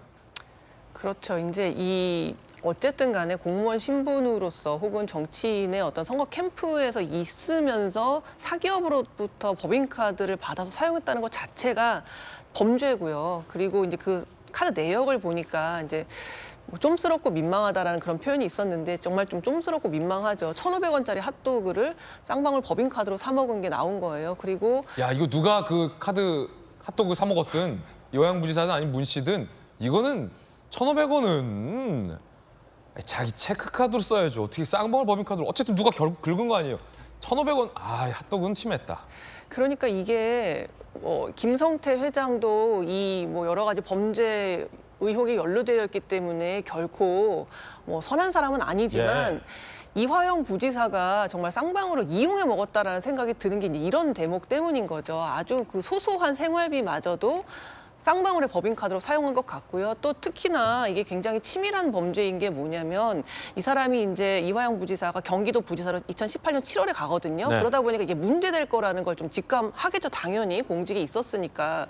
그렇다 보니까 법인카드 명의도 바꿔달라고 하기도 하고요. 법인카드를 6개나 발급받아서 이게 돌아가면서 쓰기도 하고 아까 말했던 그 문모 씨의 이름으로 발급받은 쌍방울 법인카드를 대신 사용하기도 합니다. 물론 지금 이화영 부지사는 자기가 쓴 게 아니라 그 측근 문모 씨가 쓴 거다. 나는 오히려 거절을 했고 문모 씨에게 주라고 했다라고 하는데 거절을 했다라는 해명까지는 수긍할 수 있겠지만 그럼 자기가 뭔데 내 측근한테 이걸 주라고 합니까? 그럼 더 이상한 거 아니에요? 그럼 약간 제3자의 냄새도 좀 나고. 그렇죠. 더 이상한 거죠. 내 측근한테 왜 쌍방울로 하여금 법인카드를 쓰게 그 사람 주십시오 하겠습니까? 그 이 해명 자체가 좀 수긍하기가 굉장히 어려운 거죠. 그래서 굉장히 치밀하고 티 안 나게 쓰려고 애를 썼고 심지어 그 내역 같은 것들이 너무 쫌스럽고 민망해서 이화영 부지사가 지금 계속해서 내놓고 있는 여러 가지 해명이나 입장들이 일반인의 시선에서 납득하기는 좀 여러모로 어렵지 않나 그런 생각이 듭니다. 쌍방울 부회장은 이화영 부지사가 쌍방울 로고 없는 카드로 바꿔달라고 요청한 적이 있었다라고 주장하고 있고 쌍방울 측은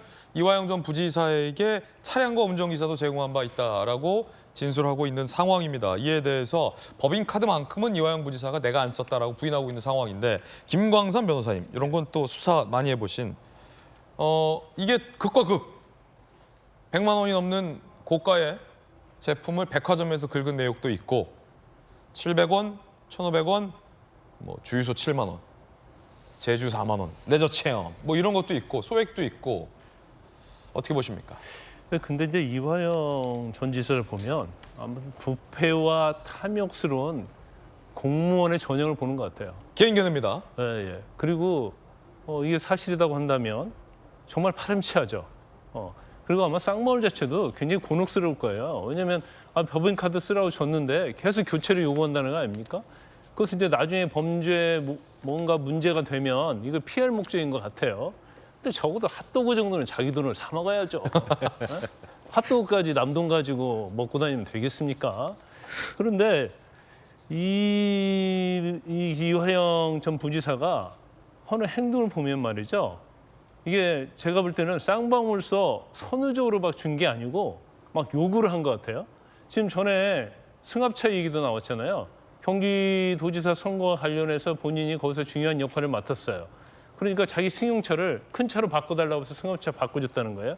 근데 이거 너무 낡았다. 새 차로 바꿔달라고 해서 새 차로 바꿔줬다는 거 아닙니까? 근데 법인카드를 이렇게 쓰다 보니까요. 일반적으로 쌍방울 로고가 있는 법인카드는요. 휴대폰이랄지 이런 거 결제가 안 돼요. 예. 자동 결제가. 그러니까 이것도 그래서 법인 말고 법인의 실사용자 이름을 넣은 법인카드를 달라고 한 거예요. 그러면 자잘한 것들 이런 걸 전부 다 이 법인카드를 할 수 있는 거거든요. 그러니까 쌍방울 입장에서 보면 얼마나 곤혹스럽겠어요. 더군다나 실사용자 이름을 넣은 법인카드를 받았는데 그 실사용자 이름 들어간 사람이 자기는 사용도 안 했는데 이화영이 막 쓰고 다니는 거예요. 그러니까 나 이건 내가 승인을 못한다, 승낙 못한다 해가지고 또 법인카드를 바꿨다는 거 아니에요. 이 사람은 계속적으로 요구를 한 거죠. 예. 그런데 법인카드는요. 누가 썼는지를 유출할지 그런 보면 다 알아요. 예. 그럼에도 불구하고 본인이 쓰지 않았다고 계속적으로 부인을 하는 거 보면 사실은 굉장히 죄질이 안 좋고 일반 제가 볼 때는 형량이 굉장히 높게 나올 거예요. 왜냐하면 상대방이 선의적으로 뇌물을 준 게 아니고 본인이 적극적으로 요구한 거잖아요. 예. 이런 경우에는 굉장히 재판부에서 죄질을 불량하게 보기 때문에 아마 형량이 나올 수 있는 최고의 형량이 나올 수 있다 이렇게 봅니다. 김관삼 변호사님, 이화영 부지사는 측근 문 씨가 결제한 거다라고 주장하고 있기 때문에 꼭 수사 관련된 질문 하나만 더 드리겠습니다. 동아일보는 이거 입수를 했어요. 그 사용 내역까지 다 분석을 했는데 저희가 뭐 수사기관이 아니기 때문에 휴대전화 요금도 결제됐잖아요. 네. 3-4대의 휴대전화 요금이 납부해서 마음 같아서는 이 휴대전화 번호가 누구 번호냐, 누가 쓰던 휴대전화냐를 보고 싶은데 취재기관이 그걸 알 수는 없으니까 대신 검찰은 알 수 있잖아요. 당연히 알 수 있죠. 이게 누가 쓰던 휴대전화 요금을 이 법인카드로 결제했는지만 확인해 보면 왜냐면 핫도그는 누가 먹었는지 확인 안 되잖아요. 1,500원짜리는. 핫도그 집 줄 얼마 많은데. 근데 휴대전화는 알 수 있잖아요, 검찰이. 당연히 알 수 있죠. 누구 주장이 맞는지 알 수 있겠네요. 본인은 이제 휴대전화겠죠. 그리고 저것도 아마 휴대전화도 아까 제가 실사용자라 법인카드라 얘기했잖아요. 그거 아니면 그 법인카드로 결제하기 어려울 거예요. 그래서 저 법인카드 몰라 다른 건 이제 뭐 현금으로 받은 거에서 안 받았다고 부인을 할 수 있겠죠. 정치자금이나 뇌물에서는 거의 대부분 부인을 하니까. 예. 그렇지만 법인카드 자체는 저것은 조사하면 뭐 거의 100% 가까이 나오는데도 불구하고 자기가 계속 사용을 하지 않았다 이런 얘기를 하는 걸 보면 뭐 상당히 인정할 건 좀 인정해야 하지 않나 싶어요. 그런데 또 이화영 전 부지사 입장 쪽에서 생각해 보면 박정아 의원님, 네. 제주도 부지사 하셨잖아요. 네. 부지사 혹은 부시장한테도 공적인 법인카드가 나오는데 김영주 서울시 부시장, 저희 도지구쇼에 부지사, 부시장이 많네요. 얘기를 들어보면 그거 다 쓰지도 못한다라고 하거든요. 그러니까 이화영 전 부지사 입장 쪽에서 좀 생각을 해보면 내가 뭐 지금 공적 자금도 많은데 굳이 뭐 이걸 쓰냐 싶긴 하거든요. 그건 아닌 것 같고 보면은 사실은 그건 아닙니까? 예, 그러니까 공적으로 나오는 카드는 사실은 업무용 카드는 이게 목적이 분명해야 되잖아요. 네. 근데 요거 지금 보면은 이화영 전 부지사가 본인 쓰지 않고 뭐 측근 문 씨가 썼다고 하는데 이게 대부분 다 업무랑 관계 없는 것 같아요. 편의점 일회용품 720원짜리 대충 일회용 면도기 정도 안 될까 싶은데 뭐 이런 거 핫도그 1,500원. 그러니까 그 공적으로 쓸 수 있는 거는 공적으로 해서 그 소위 말하는 태극기가 달려있는 법인카드 쓰고 나머지는 여기 쌍방울 해서 받았던 이 카드로는 모든 생활과 연관된 모든 나머지 비용을 다 그냥 썼던 것 아닌가라는 생각이 들어요. 그래서 김광선 변호사님 말씀 주셨던 것처럼 이건 그냥 편의를 제공받은 게 아니라 지저분하게 갈취를 한 그런 상황이라고 저는 보여집니다. 뜨거운 소식 함께하고 있습니다. 자, 이번엔 저희들이 준비한 두 번째 소식 공개하겠습니다.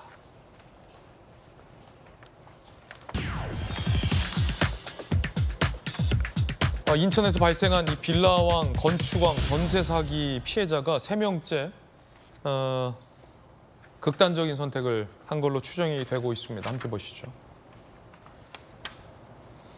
안타까운 상황입니다. 인천의 전세 사기 피해자 30대 여성 A씨가 어제 새벽에 극단적인 선택을 했습니다. 유서를 남겼는데 전세 사기를 당했다.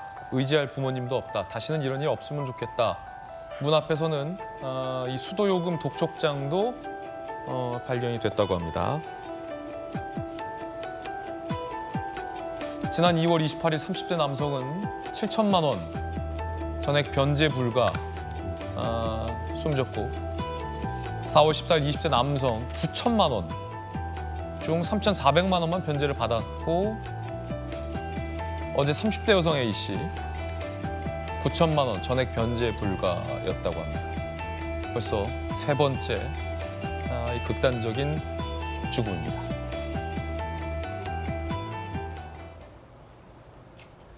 전재수 의원님, 이거 너무나도 가슴이 아픕니다. 이게 다 20, 30대 우리 청년들인데 기성세대 입장에서는 저 4천만 원, 7천만 원, 9천만 원이 크다면 큰 돈인데 또 어떻게 보면 그렇게 막 목숨까지 끊을 정도의 큰 돈은 아닌데 우리 청년들이 저기서 또 좌절할 수밖에 없는 현실. 너무 안타깝습니다. 이 정치권이 좀 어떻게 제도 개선 안 됩니까? 그렇습니다. 참 안타까운 일들이 발생하고 있죠. 특히 20, 30대 젊은 청년들에게 사실은 3천만 원, 4천만 원, 7천만 원 큰 돈입니다. 굉장히 큰 돈이고요. 일단은 사람부터 살려놓고 봐야 됩니다. 지금 이제 한두 분도 아니고 지금 세 명째 지금 극단적 선택이 이어지고 있는데 일단은 사람부터 살려놓고 봐야 됩니다. 더한 이제 극단적 선택이 발생하지 않도록 이 집중적으로 좀 이게 그 해당 부처에서 좀 관리를 좀 해야 되고 지금 이제 사기를 친 건축왕이 가지고 있던 빌라들이 경매로 넘어가고 있거든요. 네.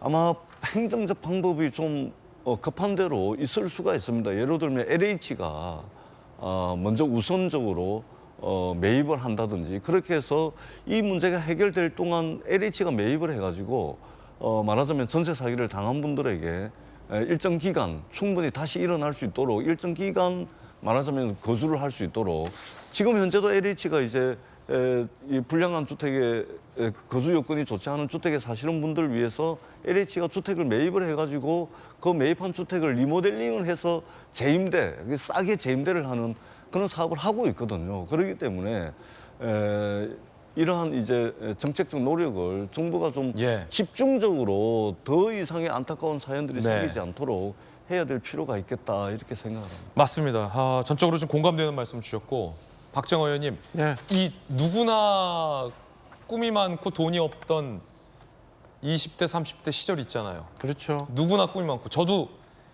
전세 살았던 적이 있었는데 초반에 20대 후반, 중후반 때 사회생활 초년생일 때 그 전세 보증금이 모았던 돈에 다였어요. 우리 청년들도 아마 그럴 것 같아요. 특히나 너무 가슴 아픈 게 두 번째 극단적인 선택을 한 20대 청년 같은 경우는 숨지기 전에 엄마에게 2만 원만 보내달라라고 한 사연도 있다라고 하는데 이 큰 돈이에요, 청년들한테는. 근데 변제 불가 판단이 좀 이해가 되지 않습니다, 이게. 우선적으로 좀 세입자들한테 변제가 되면 좋겠는데 쉽지 않나 봐요. 그래서 좀 안타깝고 쉽지 않은 일이 사실 어디 있어요. 다 사람이 하는 일이고 우리 제도권 내에서 이루어지는데 좀 전에 전재수 의원님 말씀 주신 것처럼 이건 우리 기성세대가 잘못하고 있는 거고 정부 부처도 잘못하고 있는 거고 국회에 있는 저희들도 지금 잘못하고 있는 거라고 반성해야 되는 일이에요. 첫째 하나는 그 해당 빌라가 집중적으로 좀 있잖아요. 그 전세왕이라고 붙어 있는 그 친구들이 갖고 있었던 그 건에 대해서는 경매 절차를 좀 느슨하게 하거나 아니면 경매 절차를 중단할 수도 있는 건데 왜 저거를 이렇게 법원에서는 그냥 진행되게끔 우리 행정기관들은 가만히 있느냐라는 것 하나. 두 번째는 말씀하신 것처럼 그럼 급하면 LH공사가 그거라도 긴급 자금이라도 수협해서 이사 안 갈 수 있게 그거 좀 잡아두면 안 되겠느냐. 좀 전에 저희가 영상에서 나왔습니다만 주택도시보증공사라는 게 있어요. 일명 허그라고 하는 건데 그게 어려운 사람들, 급한 사람들 전세, 월세, 보증금 미리 내주고 빌려주고 그다음에 나중에 회수하고 그러는 기관인데 바쁘다고 얘기는 하더라고요. 바쁘다고 얘기는 하는데 이런 위급한 상황에 사람이 안타까운 선택을 하는 이런 상황에 바쁘다는 이유로 저걸 막을 수 있느냐? 지금 신청하고 저 대출 보증금 받아서 회수하고 하는데 한 달 이상, 2달 이상 막 걸린다는 거. 신청만, 그 심사 말고. 그래서 저는 이 건에 대해서는 드릴 말씀이 없고 우리 모두가 반성해야 되는 그런 상황이라 봐요. 우리가 이렇게 시간이 없다, 절차가 어떻게 됐다, 서류가 미비하다 하는 사이에 우리 안타까운 젊은이들은 엄마 나 2만 원만 도와줘 라고 하면서 극단의 선택을 하고 있는 상황이에요. 우리 잘못하고 있습니다. 기성세대로서 책임을 통감합니다. 이 미추홀구 건축왕은 누구일지 자세히 좀 살펴보겠습니다. 건축업체 B씨입니다. 60대고 수도권 주택 2,700여 채를 보유하고 있어요. 지난해 1월에서 7월 161채의 전세 보증금 125억 원을 편취한 혐의를 받고 구속 기소 재판 중인데 2,700여 채 중 65%가 경매 대기 중입니다. 경매 절차를 밟는 중입니다. 전세 사기 피해자들의 이야기도 준비되어 있습니다. 한번 들어보겠습니다. 바로 옆에서 같이 싸우던 사람인데 또 다른 분이 나오지 않을까. 현수막 같은 경우도 자기도 걸 테니까 줘라. 열심히 하려고 하셨고 또 싸우려고 노력도 되게 많이 하셨어요. 저희는 전 세대가 다 지금 똘똘 뭉쳐있는 상태여서 함께 싸우고 있었던 중이었기 때문에 요구하고 계신 게 네. 정리하자면 어떤 내용들이 있을까요? 1차적으로 경매 중지입니다. 경매 2차를 지금 하려고 해도 저희가 돈이 있는 것도 아니고 그래서 힘든 상황이 되게 많아요. 우리한테 우선권을 주면 되잖아요. 경매 낙찰 우선권을 세입자한테. 김 교수님 어떻게 보십니까? 이게 그러니까 보통은 이제 아파트를 전세 내거나 할 때 그 아파트에 담보가 잡혀 있으면 보통은 이제 계약하는 걸 주저해요. 만약에 일이 잘못돼서 이게 경매에 넘어가거나 했을 때 내가 제일 먼저 그 돈을 돌려받을 게 아니라 다른 채권자가 있어서 그 채권자한테 돈이 가기 때문에 예를 들어서 금융권에서 이 빌라를 담보로 대출이 돼 있다면 그렇죠. 금융권이 일단 경매를 해서 처분을 하고 먼저 돈을 가져간다 이거죠. 그렇죠. 그러니까 나한테 순서가 안 돌아오는 거예요. 그래서 이제 이 피해자도 지금 망설였더니만 부동산에서 이거 괜찮아라는 식으로 어떻게 얘기를 해가지고 계약을 하게 만들었다는 거예요. 그러니까 부동산도 굉장히 나쁜 거죠. 게다가 지금 상황이 더 안 좋은 게 원래 8천만 원 이하의 보증금이면 먼저 우선권을 줘요. 그래서 전세 한 사람이 먼저 그 돈 가져갈 수 있게 해주는데 9천만 원이었대요. 이 전세가가. 그렇다 보니까 그 혜택을 받을 수가 없는 거예요. 그래서 고스란히 자기는 한 푼도 못 받고 쫓겨나게 생긴 거죠. 그렇다 보니까 이 지금 경매에만 넘어가지 않게 해달라. 그리고 이 피해자가 우선적으로 경매에 참여할 수 있게 해달라라는 걸 주장하고 있거든요. 왜냐하면 지금 김수현 교수님 말씀 중에 대통령의 국무회의가 지금 열렸다고 하는데 굉장히 중요한 말이 나올 것 같아요. 들어보시죠. 잠시. 약자 상대 범죄입니다. 이 비극적 사건의 희생자 역시 청년 미래 세대입니다. 정부는 출범 직후부터 전세 사기에 대한 특별 단속을 실시해서 2,000여 명을 검거하였고 전세 사기 피해 예방을 위해 주택임대차 보호법 등 관련 법률 개정을 추진해 왔습니다. 특히 피해자 지원을 위한 전세 피해 지원센터의 설치, 저리 자금과 긴급 거처 지원을 신설했습니다. 그럼에도 불구하고 앞서 체결된 전세 계약서에서 피해자가 계속 발생하고 있어 안타깝습니다. 정부 대책이 현장에서 제대로 작동하고 있는지 점검하고 또 점검해 주시기 바랍니다. 그리고 피해 신고가 없더라도 지원의 사각지대가 없는지 선제적으로 조사하고 찾아가는 지원 서비스를 해주시길 바랍니다. 오늘 국무회의에서는 마약류 전세 사기 피해에 대해서 대통령도 마침 지금 이 시각 강조를 하고 있는 겁니다. 김수현 교수님, 거의 뭐 좀 돌직구쇼 보고 나온 게 아닌가 싶을 정도로 그건 아닐 것이고 지금 대통령도 이 문제 상황에 대해 심각하게 인지하고 있다는 겁니다. 이거 사회적 문제예요. 그렇죠. 이런 게 바로 민생 이슈죠. 그리고 여러 사회에 다양한 문제들이 있고 누구나 자기 문제를 먼저 해결해달라고 이제 요청을 하지만 가장 중요한 거는 사람이 자기 목숨을 끊기 시작한다는 거는 굉장히 안 좋은 사인이거든요. 예. 정말 문제가 심각하다는 거예요. 그래서 아마 대통령도 정치권이 이렇게 정신없이 싸우는 이 와중에 가장 중요한 건 사실 이런 민생 이슈다라고 생각해서 일부러 저렇게 국무회의에서 이제 언급을 하신 게 아닌가 싶습니다. 아까 언급하신 그 제도 때문에 1,000만 원이 그 제도 기준에 미달해서 변제를 못 받고 극단 선택을 했다면 이건 제도의 문제 아니에요? 그렇죠. 그런 것들을 이제 국회의원들이 이런 걸 바로 치열하게 논의해서 법을 바꿔야 되는 거거든요. 근데 그런 것들이 실종되어 있는 상황이다 보니까 지금 뭐 여당 야당 싸울 게 아니라 또 대통령실도 싸울 게 아니라 이제 이런 문제를 어떻게 해결할 거냐를 법 잘 아시고 또 전문가 많은 국회의원 그룹에서 좀 만들어 주시기를 바랍니다. 오늘 또 마침 또 여야를 대표하는 뭐 실력파 국회의원 두 분, 박정호 의원, 전재수 의원 오셨고 두 분이 함께 머리 맞대겠다고 돌직구쇼에서부터 말씀하셨으니까 우리 뭐 돌직구쇼 소속 의원들부터라도 여야가 좀 함께 머리 맞대서 전세 사기 피해로 우리 청년들이 더 이상 이런 고민, 아픔, 극단 선택하는 일이 없도록 이 땅에서 전세 사기 피해자들이 극단 선택하는 일이 없도록 대책을 모아주시길 촉구드립니다. 뜨거운 소식 두 가지 함께 짚어봤습니다. 이번엔 저희가 준비한 세 번째 이야기입니다. 함께 보시죠.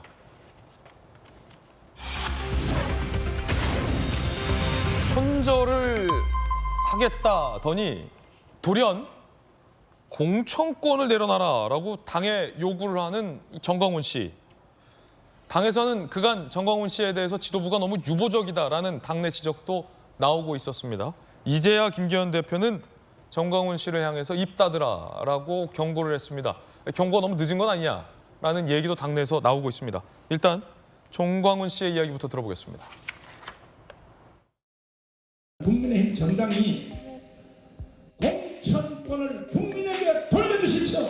당은 한 달에 당비 1,000원씩 내는 이들에게 공천권을 돌려주시기를 바랍니다. 이걸 수용하면 제가 국민의힘 정당과 새로운 정당 창당을 잠시 보류하겠습니다. 국민의힘 정당 쪽에서 목사님을 좋아하는 사람이 여기에 더 많이 있는데 아니 왜 홍준표하고 몇 사람 때문에 목사님 왜 우리를 버리고 가려고 합니까? 제가 물었습니다. 그러면 200석 할 자신 있어? 목사님이 도와주면 자신 있습니다. 내가 독자 정당 창당을 내가 한두 년 이루고 여러분들의 자세를 내가 보고 우리는 창당을 하든지 안 하든지 당신들의 버장머리를 내가 반드시 고쳐줘야 되기 때문에. 박정호 의원님, 정광훈 씨 얘기 들어보니까 손절하고 독자 창당하려고 했는데 국민의힘 쪽에서 요청이 있었다는데 혹시 뭐 요청하셨습니까? 지도부가 공식적으로? 궤변이고요. 그럼 뭐 김기현 대표도 어제 그 입 다물라라고 얘기를 했습니다만 이거는 뭐 저희 당이 좀 제대로 못해서 그런 거예요. 지금 전광훈 목사나 저희 당에서 일부 문제 있다고 얘기하는 민주당의 개딸이나 무슨 차이가 있는지 저는 잘 모르겠어요. 똑같은데 우리가 안에서 강했으면 저런 정광훈 목사 같은 주장이 안 나왔을 텐데 안에서 강하게 대처를 못하고 안에서 단단함이 없었기 때문에 저렇게 외부에서 자꾸 흔들어대는 거라고 생각합니다. 그래서 저 스스로도 잘못했다고 반성하고요. 우리 당 지도부도 좀 단단하게 해갖고 좀 딱 잘라야 될 거 좀 자르고 그럼 이런 분명한 모습을 좀 보여서 우리 속절없이 떨어지고 있는 당 지지도 좀 회복할 수 있는 방안을 좀 만들어 주시는 게 옳다라고 생각을 합니다. 저도 지역구에 보면 우리 당원들 가끔가다 뭐 정광훈 목사 집회가 있다고 광화문 가신다고 막 이런 분들 많아요. 버스를 뭐 한 대를 빌렸네, 두 대를 빌렸네 이렇게 얘기하시면서 같이 가자고 하는데 제가 그때 그러거든요. 그거 가서 주장하시는 바와 정광훈 목사하고는 조금 다르니까 좀 다시 한번 생각해 보시라는 말씀 좀 여러 번 드렸는데요. 우리 당에 있는 당원 여러분들도 이참에 주장하는 바를 올라타고 정광훈 목사가 어떤 일들을 하시려고 하는 건지에 대해서 한번 냉정하게 한번 돌아보시고 절연할 건 절연하고 같이 더 단단하게 해야 될 건 단단하게 해야 되고 이런 자세를 좀 가졌으면 하는 부탁의 말씀 덧붙여 합니다. 절연할 건 절연하라라는 박정호 의원의 돌직구 발언이었습니다. 전 목사의 논란, 정치적 영역뿐만 아닙니다. 그제는 설교 중에 사업 홍보와 영업에 대한 발언을 이어갔다는 논란이 제기됐습니다. 해당 설교의 제목은 부활의 체험은 오직 성령으로라고 알려져 있는데 내용은 좀 상이했습니다. 들어보십시오. 기독교인들이 마지막 한나라 갈 때는 이쁜 간호사들 말이야 치마도 짧게 입혀가지고 가슴도 볼록 튀어나가게 성가대 만들어가지고 말이야 여러분 임종할 때 옆에서 전국에서 만나보자 이걸요 1000만 장만 만들면 바로 현찰이 22조가 생겨. 골드만삭스 같은 미국 캘리포니아의 어떤 회사가 나를 찾아온 거야. 50년 동안 이자 없이 돈을 22조를 빌려주겠다. 50년 후에 그러면 빌려서 갚아야 돼. 안 갚아도 돼. 재림하시거든 주님이. 김관선 변호사님, 예. 카드 가입을 가맹 촉구했어요. 이 본인이 만든 신용카드인 것 같은데 그리고 이동통신 사업을 시작했다. 거기도 가입해라. 라고도 하고 도대체 저 미니스커트 간호사 발언은 왜 했는지 이해가 안 되는 대목도 있고요. 어떻게 보십니까? 일단 이제 사업과 관련해서요. 카드는 누구나 쓰잖아요. 예. 또 휴대폰 누구나 쓰죠. 그렇기 때문에 쉽게 돈 벌 수 있는 방법이 바로 카드 발급해서 카드 쓰게 만들고 그다음에 휴대폰도 이동하게 만드는 거예요. 그래서 자기의 딸이 휴대폰 사업을 한다 이런 얘기를 하고 있잖아요. 본인이 또 돈을 좋아한다고 노골적으로 얘기한다고 그래요. 저 양반이 과연 저게 종교인인가 그런 생각이 들고 아까 어디서 얼마 몇 조 얘기하고요. 또 하늘나라 갈 때 어찌 그러는가 보면 저게 이제 물론 기독교에서는 기독교 아니다고 이미 판정을 내렸습니다만은 저게 제가 JMS에서 그런 말 같은 걸 좀 들은 것 같아요. 드라마에서 다큐멘터리에서 거의 유사하지 않나 싶고 결별한다고 했잖아요. 근데 왜 결별을 안 했을까? 그것은 제가 볼 때는 개인적으로 볼 때는 국민의힘과 결별을 하면 자기가 설 땅이 없는 거예요. 자기를 지지하는 사람들이 국민의힘을 지지하는 사람이 많거든요. 그렇기 때문에 말은 결별을 끝을 해놓고 마치 자기가 봐주어서 결별을 않는 것처럼 공천권 얘기하고 그러잖아요. 근데 저렇게 버르장머리랄지 막말 자식 이 자식 저 자식 하잖아요. 하는 걸 보면 이제 정가운 씨의 어떤 힘이 이제 막바지 좀 이루고 쇠하고 있다고 봐요. 그렇군요. 저런 식으로 해서 주목을 많이 받고 어떻게든지 국민의힘과 같이 가면서 본인의 영향력을 좀 확대하려는 그런 노림수가 있다는 생각이 듭니다. 예, 김관선 변호사님 의견 들어봤습니다. 김기현 대표는 이렇게 얘기했습니다.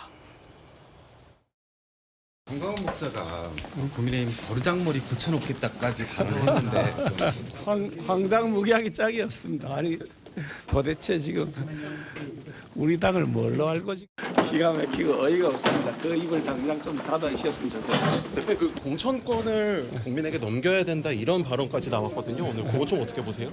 우리 당 공천은 우리 당이 알아서 할 겁니다. 그 제3자가 그게 왈가왈부할 일이 아니니까.